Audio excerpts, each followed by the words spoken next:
ಯಾರಿಗೆ? ಹಾಂ, ಹೌದು ಹೌದು. ಅವ್ರ ಅಪ್ಪವರು ಅಧಿಕಾರದಲ್ಲಿದ್ದಾಗ ರಾಘವೇಂದ್ರರು ವಿಜೇಂದ್ರವರು ಇದೇ ಕೆಲಸ ಮಾಡಿ ಯಡಿಯೂರಪ್ಪರು ಯಾಕೆ ಜೈಲಿಗೆ ಹೋದ್ರಂತೆ? ಯಾಕೆ ಹೋದ್ರಂತೆ? ಒಂದು ನಿಮಿಷ ಇರ್ರಿ. ಯಾಕೆ ಹೋದ್ರಂತೆ? ನಂಬರ್ 1. ನಂಬರ್ 2, ಯಡಿಯೂರಪ್ಪರು 3 ವರ್ಷ ಆದ ತಕ್ಷಣ ಇಳಿಸ್ಬಿಡ್ತಾರೆ. ಯಾಕೆ? ಇದೇ ವಿಜೇಂದ್ರನ ಸವಾಸಕ್ಕೆ ತಾನೆ, ಯತ್ನಾಳ್ ಅವರು ಏನು ಹೇಳ್ತಾ ಇದ್ದಾರೆ ರೀ? ನಮಗೆ ಯಾಕೆ ರೀ ಪ್ರಶ್ನೆ ಕೇಳ್ತೀರಾ? ನಿಮ್ಮ ಪಕ್ಷದ ನಾಯಕರು ಫಸ್ಟ್ ಯತ್ನಾಳ್ ಅವ್ರಿಗೆ ಹೇಳಿ. ಯತ್ನಾಳ್ ಅವ್ರು ಹಿಗ್ಗಾಮುಗ್ಗ ನಾಯಿ ಥರ ನಿಮಗೆ ಯಾವ ರೀತಿಯಲ್ಲಿ ಬೈತಾ ಇದ್ದಾರೆ, ಕೇರೆ ಮಾಡ್ತಾ ಇಲ್ಲ.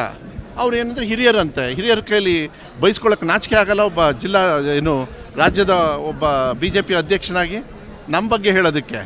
ಯಾರಾದರೂ ಒಬ್ಬರು ಈ ಥರ ತೊಗೊಂಡಿದ್ದಾರೆ ಅಂತಕ್ಕಂಥದ್ದಾದರೆ ಅವನು ಏಜೆಂಟ್ ಇರಲಿ ಯಾವನಾರಿರಲಿ 2 ನಿಮಿಷದಲ್ಲಿ ಕಿತ್ತು ಒಗಿಸ್ತೀವಿ ನಾವು. ಅವರು ನಾನು ನೋಡಿದೆ ಅವ್ರ ಬೇಡಿಕೆಗಳು ಏನಿದ್ದಾವೆ ಅಂತ ಹೇಳಿ. ಅದನ್ನು ನಾಳೆ ಐ ಥಿಂಕ್ ಅವರಿಗೆ ಟೈಮು ಕೂಡ ಕೊಟ್ಟಿದೆ. ಅಂದರೆ ಅವರು ಅಸೋಸಿಯೇಷನ್ ಅವರಿಗೆಲ್ಲ ನಮ್ಮ ಇಲಾಖೆಯಿಂದ ಅವ್ರಿಗೆ ಏನೇನು ಸಹಕಾರ ಬೇಕೋ ನಾವು ಮಾಡ್ತೀವಿ. ಅದು ಪ್ರಜಾಪ್ರಭುತ್ವದಲ್ಲಿ ನಾನು ಇಲ್ಲ ಅಂತ ಹೇಳೋದಕ್ಕಾಗೋದಿಲ್ಲ. ಆದರೆ ಅವ್ರು ಏನು ಸಮಸ್ಯೆ ಇದೆ ಅವ್ರಿಗೇನಾದ್ರು ನಾವು ಸ್ಪಂದನೆ ಮಾಡ್ತಕ್ಕಂಥದ್ದು. ಹೋದ ವರ್ಷವೂ ಕೂಡ 1 ವರ್ಷಕ್ಕೆ ಲೀನಿಯನ್ಸ್ ಕೊಟ್ಟಿದ್ವಿ. ಇದೆಲ್ಲ ಇರ್ತದೆ.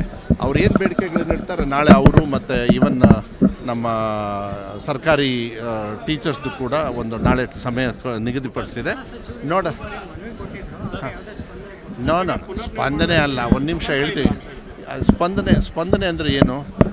ಅವ್ರು ಕೇಳ್ತಕ್ಕಂಥದ್ದು ಆಗಬೇಕು. ಕೇಳ್ತಕ್ಕಂಥದ್ದು ಕಾನೂನಲ್ಲಿ ಇಡೀ ರಾಜ್ಯಮಟ್ಟದಲ್ಲಿ ಕಾನೂನು ಬದಲಾವಣೆ ಆಗಬೇಕು. ಕಾನೂನು ಬದಲಾವಣೆ ಆಗಬೇಕಂದ್ರೆ ನಾನೊಬ್ಬನೇ ಕೂತ್ಕೊಂಡು ಮಾಡೋಕ್ಕಾಗತ್ತೆ? ರಾಜ್ಯ ಸರ್ಕಾರದಲ್ಲಿ ಕೆಲವು ತೀರ್ಮಾನ ತಗೊಳ್ತವೆ. ಅವ್ರು ಕೇಳಿರೋದು ನೀವು ಕರೆಕ್ಟಾಗಿ ಅರ್ಥ ಮಾಡ್ಕೊಳ್ಳಿ. ಅವ್ರ ಕೈಲೂ ಕೂಡ ಮಾತುಕತೆಗೆ ಯಾಕೆ ಕರೀತಾರೆ? ಇದಕ್ಕೆ ಕರೆಯೋದು. ಕರೆದು ಮಾತುಕತೆ ಮಾಡ್ತಕ್ಕಂಥದ್ದು. ಆಯಿತು, 1 ನಿಮಿಷ. ಈಗ 7th ಪೇ ಆಯೋಗ ಯಾರು ಮಾಡಿದ್ರಂತೆ?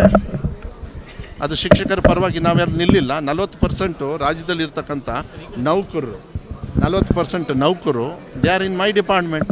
ಅವ್ರ ಕಾಳಜಿ ಇರೋದ್ರಿಂದ ನಾನು ಒಬ್ಬ ಪ್ರಣಾಳಿಕೆ ಉಪಾಧ್ಯಕ್ಷನಾಗಿ ಮಾನ್ಯ ಮುಖ್ಯಮಂತ್ರಿಗಳಿಗೂ ಇವತ್ತು ಮಾಡಿದ್ದಾರೆ. ಅವ್ರಿಗೆ ಅಭಿನಂದನೆ ತಿಳಿಸಿ ಎಲ್ಲದೂ ಕೂಡ ಹಂತವಾಗಿ ತೊಗೊಂಡೋಗ್ತಕ್ಕಂಥ